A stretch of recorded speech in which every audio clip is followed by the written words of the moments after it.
Hi guys, so today we're going to go through a Google Slides lecture here where if we were in class I would have you guys be taking notes over this, but of course we're not together, so you get to just listen to me talk through this video here.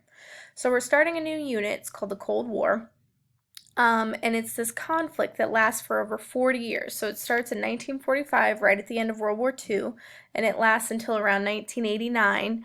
And it's between two world superpowers, so the two most powerful countries in the world after World War II, which are the United States and the Soviet Union, or Russia. Okay, so those two countries had actually been allies or friends during the war, but the only reason that or that they were friends, was because they had a common enemy in Hitler. Well, now at the end of the war, Hitler's taken care of. The U.S. and the Soviet Union kind of look at each other and they realize they don't really like each other that much. So for the next 40 some years, we have this conflict called the Cold War, where we don't necessarily actually fight the Soviet Union. Okay, so it's not a hot war in the sense that we are going to battle and fighting them like a typical war you would think of with World War I or World War II. Okay, this is just a battle of tension and a race to be the best and a battle over who can spread their ideas and control the most territory and things like that. So we never actually fight the Soviet Union during the Cold War like you would typically think of. So today with this lecture, this slides that we're going to go through, I'm just going to introduce you to some of the topics or some of the events that happen that lead us into the Cold War and then were major parts of the Cold War, just as kind of an introduction to give you guys an idea of some of the stuff that was going on. All right, so the first thing that happens, okay, at the end of the war, towards the end of the war in 1945, we form the United Nations. So that's when we have all of these countries are joining together in this organization, and we're going to try to plan for peace and security. So they tried to do this after World War I with the League of Nations. So now they're trying it again, and this one sticks. So the United Nations is still around today, and the idea of the United Nations is to try to have countries join together and go meet and solve their problems peacefully rather than go to war. So they're trying to prevent another World War II from happening with the United Nations. So that forms pretty shortly after the war.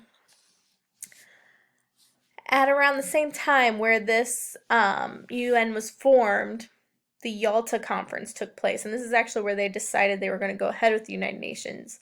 But what it is just a conference where the big three meet. So that was, the United States, Great Britain, and the Soviet Union. So the three most powerful countries in the Allied Alliance. And they planned for what they were going to do after the war. So at that point, they pretty well knew that they were going to win and that Germany was going to surrender, at any time or very soon.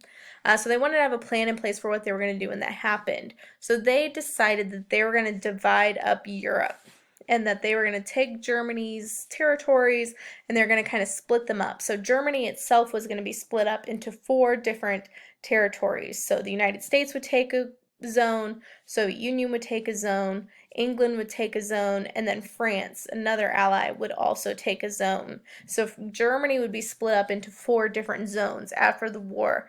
And the Soviet Union zone would become communist because that is what the Soviet Union was. And this is what we really disliked the Soviet Union about in America, is the fact that they were communist, because in the United States and in France and in Great Britain, we were democratic or had a democracy, and we were a capitalist nation. And capitalists and communists tend not to get along. So when they were dividing up Europe, Soviet Union, of course, was going to make their zone of Germany communist, and the United States and the other allies were going to make their zones a democracy, which is going to cause some problems later on. So, a couple years after the war ends, we get what is called the Truman Doctrine, and this begins what we call our containment policy, which is what the United States follows pretty much throughout the entire Cold War. And in this Truman Doctrine, Truman, was our president at the time, he said that the United States is going to give aid to any country fighting communism. So in this case, it was Greece. So Greece is a country that had been helped out by Britain, and they were trying to resist communism. So there was this civil war going on in Greece. Well, Great Britain couldn't help anymore. So Great Britain pulled out because they were dealing with the aftermath of the war. So when they pulled out, Truman gave this Truman Doctrine, and he said the United States is going to help as long as you guys resist communism, because we thought if we gave them money and we gave them military aid and things like that to help them resist, then they wouldn't fall to communism. And this is where we get this idea of containment. So we were going to take communism and put it in a container, put the lid on it, and not let it spread. Okay, just think of it like, if you had like soup at home. Okay, you put soup into a container, it's not going to spread out anywhere. But if you just dump soup out onto the counter, it's going to spread all over that counter and just make a big mess. Well, the United States was trying to prevent a big mess from happening with communism. So they're going to take communism or that soup and they're going to put it into a container and they're going to keep it there where it already is. So the United States' goal was to just keep communism in Russia or the Soviet Union and not let it spread anywhere else. And this is the policy that we're going to follow for many, many years. Unfortunately, that idea of containment doesn't work out in the beginning, because in 1949, that is when China becomes communist. So the guy in that picture there, Mao Zedong, he ends up taking power. The nationalists who had been in charge before the communists took over, they go to Taiwan, a little island off the coast of China. And so now we technically have two different Chinas. We have communist China supported by the Soviet Union, and we have the nationalist China that was supported by the United States. In 1950, we have our first what we call proxy war. So this is a war that we fought during the Cold War over communism. Okay, so North Korea and South Korea were divided by the 38th parallel, which is this little line right here. Okay, so we have North Korea up here right beside China, and we have South Korea down here at the bottom beside Japan.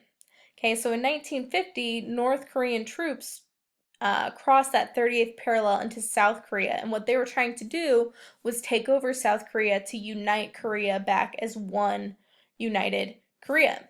The problem was that North Korea was communist and South Korea was not. So the United States entered the war to help the South Koreans resist the North, because we did not want North Korea to take over, because that would mean that communism was spreading. And we didn't want that, because again, we're trying to contain communism, keep it where it's at.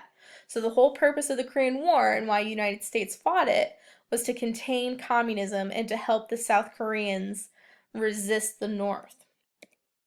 Now, unfortunately, the war goes on for about 3 years and it ends up in a stalemate, meaning nobody wins, nobody loses, and it essentially ends the way it began, where the 38th parallel is still dividing North and South Korea.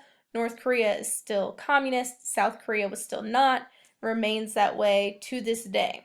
So the Korean War was fought, but no real progress was made for either side. They were just kind of stuck. So they just agreed to stop fighting and go back to the way it was before the war started.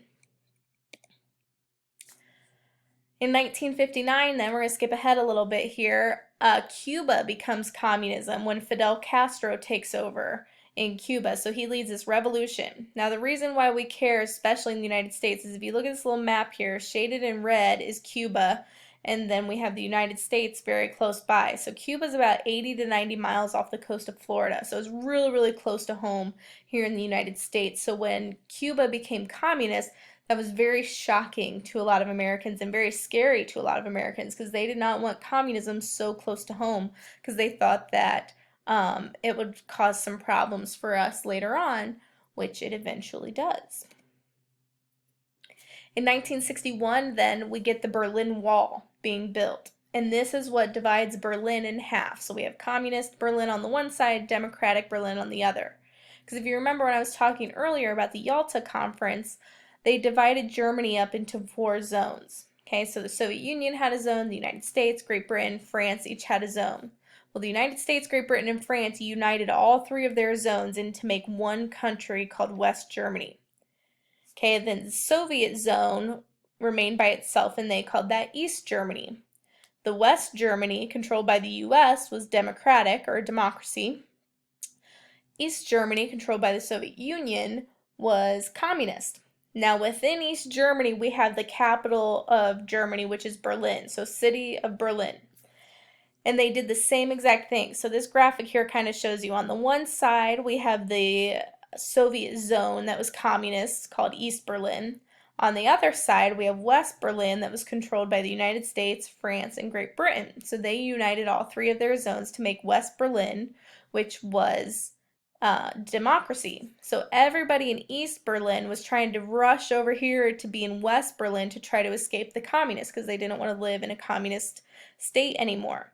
So they were rushing over here. So many people are moving over into the West that the leader, Khrushchev, at the time of the Soviet Union, he built a wall dividing this. So this black line shows us where that wall was. So he built a physical wall to prevent people from going into West Berlin. So West Berlin essentially gets surrounded by communism because it's right in the middle of East Germany, which is communist, and now it's got this wall dividing it. So West Berlin gets surrounded basically, and people were trying to flee into there because it was a better life living under democratic rule than communist rule. The Berlin Wall stays built and stays up like that until the late 80s, early 90s, when it gets torn down.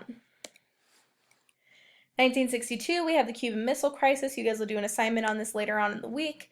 This is when the Soviets placed nuclear missiles in Cuba, because remember, Cuba is very close to the United States, so that scares the crap out of people in the United States.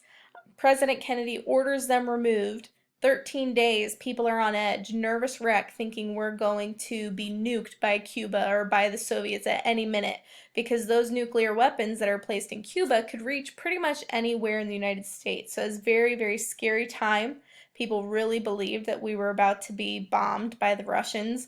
So it was 13 days of fear and anxiety, and this is the closest we came to an actual war with the Soviet Union throughout the Cold War. Luckily, they were able to peacefully resolve the problem. Vietnam War starts in 1965, so this is when the communist North Vietnam was at war with the democratic South Vietnam, and we sent in troops to contain communism again. So almost the same situation as in Korea. The North was communist, the South was not. The U.S. goes in to try to help the South resist the North and keep them from spreading communism. Goes on for almost 10 years, goes on until 1973, and this too ends in a stalemate.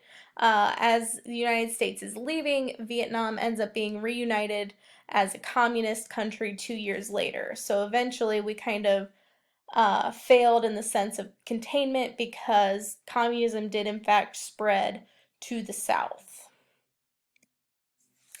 And then ending here, we've got the Berlin Walls torn down in 1989. So the Soviets fail to stop Berliners, people who lived there, from tearing down the wall. And this is when Germany is officially reunified under democratic rule. So this is what we call the end of the Cold War, because after this, the Soviet Union kind of falls apart and communism doesn't become quite so much of a threat anymore as it had been. So we kind of use this as a symbol of the end of the Cold War.